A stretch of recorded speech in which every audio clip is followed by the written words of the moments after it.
Welcome to Kitchen Table Conversations, a series of short and shareable conversation starters for those of us who have or love and support people with a complicated and beautiful brain. Here's your host, Angela Geddes. Hey everyone, thanks for tuning in today, especially today with so much going on this time of the year. It's hard for me to believe that we're already towards the end of December and preparing for this holiday season. And I think many of us understand that the holiday season brings about many different feels. Some of us just can't wait for it to come, and other people, this can be a really, really difficult time. There are many people that we know that are experiencing or have experienced significant loss over the last year, and holidays such as these big ones can be really, really difficult for people who are experiencing significant changes in their lives for the first time. So again, I think we're all pretty mindful of that. I think on my social media feed, there's lots of friendly reminders, at least on my feeds, around how to be, really compassionate towards people and to reevaluate some of our expectations for ourselves in particular, and then for other people, because we just don't know what's going on inside both the homes and the hearts of the people that are around us. So this will be our last kitchen table conversation for the year 2022. And even that brings about some interesting feels for me. The years go by very quickly, but I always look forward to the new year and all the opportunities that can present themselves. So, but I also understand that that's not the case for everyone. So again, we have to be mindful of that. This weekend, I spent a lot of time with my family around a kitchen table, and it was really interesting how we were all more willing, it seemed, to be vulnerable and to be able to discuss things that were challenging for us, particularly around the holiday season. So I, in particular, spoke about when my family separated years ago and how I just, the thoughts of not having Christmas morning with my whole family together just would bring me to my knees, and then how we had to relearn that Christmas or holidays or special days sometimes need to be different, but that doesn't mean that our values around family and quality time and inclusivity and openness and sharing and having peaceful moments and doing all those family things that we like to do, that doesn't mean that we can't do them. It just means that we have to do them differently. So we spoke about that around our kitchen table, and it was really interesting to see how, even though our situations were really quite different in many cases, our goals for ourselves and our hopes for our families, there's just such a commonality there. And that it was interesting to really focus in on the amount of pressure that we put on ourselves in order to do it right.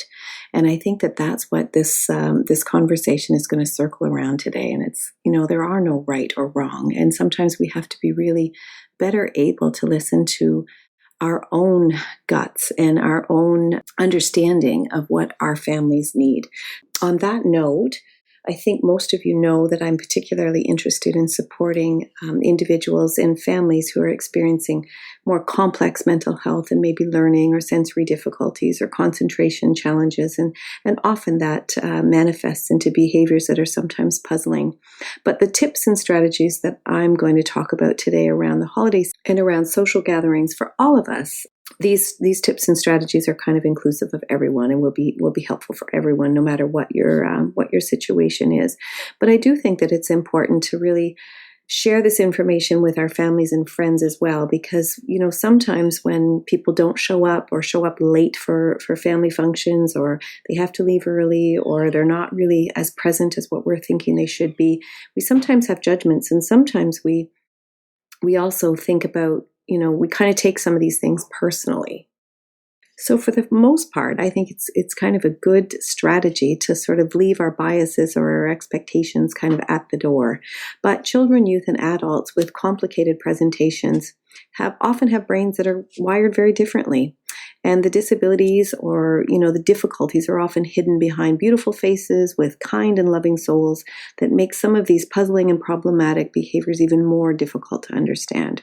So people with complicated presentations need us to be non-judgmental. They need family members to accept them for who they are and do their best to protect them from awkward situations or for making, kind of poor decisions or being overstimulated and just having things go kind of sideways. But they also need to feel like they're being valued and they need to feel dignified. So family and friends and loved ones can be really helpful if they encourage our children, youth, and adults in a kind way without demanding that they respond the way they should or the way they're supposed to at family dinner times, for example. And I think I really, I encourage everyone to really challenge some of the rules that we have in our own heads and whether or not the context has changed and whether or not those rules are still relevant. So I really, I don't understand why we all have to sit around the kitchen table if it always ends badly. I think that it's really important to value kitchen tables. And obviously I call this podcast Kitchen Table Conversations. There's a lot of value in being together, but we can do that differently sometimes in order to make the together as peaceful and as pleasant as it possibly can. So that maybe that kitchen table means that we divide it up and we have the kids eat first and eat quickly. And then we put a movie in or we put some games together and the kids are playing, beside the adults while they're eating a little bit quieter and separately.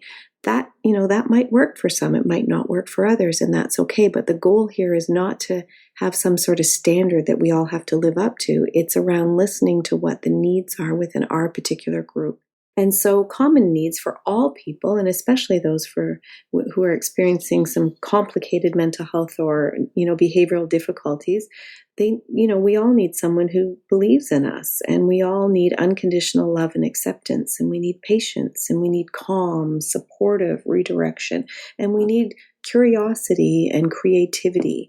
And sometimes we need assistance with emotional regulation. So if somebody is presenting with a little bit more stress and having, an obvious difficult time. And we may see it as, what are they doing here? Throwing a wet blanket on our Christmas dinner, what's up with them?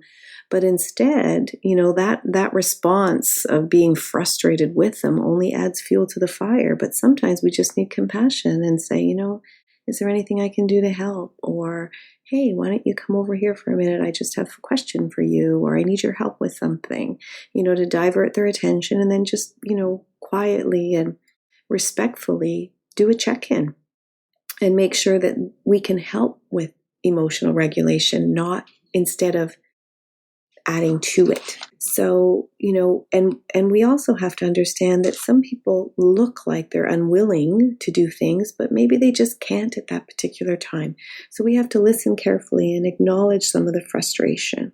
And we need to realize that sometimes people's perception or even memory or recall of a certain situation might be different than ours. And sometimes people don't like jokes or don't understand some of the sarcasm or the teasing that goes on in large family gatherings. So we need to be respectful of that as well. And there are some times where people just, can't stay as long because they are overstimulated. And so they may need to avoid certain things, and that it's not necessarily that they're disinterested or lacking love and consideration and a desire to be together, but instead there's a need to protect individuals from that overstimulation and from difficult situations that they know are most likely going to end badly. So sometimes that means people just don't attend, or they attend for shorter amounts of time. Sometimes they do need to avoid large crowds, and maybe, their holiday season involves individual visits rather than the whole big gathering. So we have to respect that parents and caregivers have a right to make these decisions, and they're not just being overprotective, or they're not coddling, or they're not disinterested in all of these family traditions that have been going on for years and years. So it's parents and caregivers' job to protect their loved ones, and that's what they're doing. So we need to be respectful of that. So for more information, feel free to go to my website, because I do have some tips and strategies and some information sheets for what family and friends may need to understand. And sometimes it's helpful. Some of the families that I work with find these tip sheets helpful to present to the people that they're visiting, at holiday time or just at any time in general. Actually, these things can be really, really helpful. So again, it's my hope that everyone's holiday season goes as well as it possibly can. And as we look forward to the new year, I think it's so important for everyone to have something really important to do, for everyone to have something or somebody to love, and also for people to have something to really hope for. So I think in that spirit, I am really looking forward to the new year because I'm seeing tremendous opportunities to continue to build system capacity and to help build individual skills and skills for service providers to be better equipped to screen and identify complicated mental health and learning difficulties. And that sometimes is complex neurodevelopmental disorders, and certainly to help raise awareness and understanding of the effects of prenatal alcohol exposure and fetal alcohol spectrum disorder. Very, very pleased to receive an article just the other day from a friend and a colleague, Dr. Louise Scott. This article is called Social Work and Fetal Alcohol Spectrum Disorder, and it was written by Tricia Hall, Dr. Patricia Day Jackson, and Dr. Jonathan Scher. And this article speaks directly to the integral role of social workers in terms of our ability to screen and assess individuals with complicated and puzzling presentations that are often related to prenatal alcohol exposure. This particular article was written by folks over in Scotland and speaks to the issues that they are seeing over in the UK. But as I've often said, FASD and the effects of prenatal alcohol exposure are global issues. So we are speaking the same language in so many ways, and I'm just so pleased to see this need for social work education and training being highlighted. And it's so timely because we're just about to embark on some social work training specifically to increase skills in the ability of screening and identifying and assessing within our social work's scope of practice, and then making sure that we contribute to multidisciplinary team assessments and ultimately for a complete diagnosis, because we do understand that diagnostic clarity is so pivotal in terms of helping people really understand what their areas of strength are and what their areas of difficulties are. But we also know that assessment services are simply out of reach for so many, and that as we wait for assessment services and admission to diagnostic clinics, we as social workers can play a significant role in getting, in short-circuiting some of these incorrect assumptions and wrong conclusions around people, and, recognizing that just because they have a diagnosis of ADHD doesn't mean they don't have other things that are going on. And when we do understand that things are more complex than what we have assumed over these years, then we can really meet people where they're at and reduce the likelihood of secondary complications and, more adverse outcomes. This article speaks to the fact that, many of the difficulties that people with FASD experience are not inevitable. Instead, they're likely consequences that result from people not really being understood, and when their neurodiversity is not acknowledged or acted on in the support services or the practice that we are offering. So depression, anxiety disorder, self-harm, and suicidal ideation and action are disproportionately common among individuals with FASD, and this contributes to marginalizing them. So presently, this article goes on to explain that the research literature focuses primarily on the difficulties and the deficits experienced by people with FASD. However, I've been saying this so often that these same individuals can and often do have tremendous strengths and positive attributes that should be recognized and built upon within our social work practice. So once again, I'm just so excited to read this article and recognize that we are speaking the same language. These are global issues, and the effects of prenatal alcohol exposure in FASD are indiscriminate. Again, with the prevalence rates as high as they are, and with the fact that 80% of women within childbearing years consume alcohol in today's culture, and with so many pregnancies, over 50% being unplanned, there is a good chance that there's alcohol exposure for a lot of our pregnancies. So again, social workers can play such an important role in terms of prevention as well. as can these simple kitchen table conversations, because again, this is where we learn. This is where we share really important, loving, meaningful information. So I encourage you to continue this conversation within your own homes and within your own kitchen tables. So once again, I wish you all the best for this holiday season, whatever this looks like for you and your family or your social circle.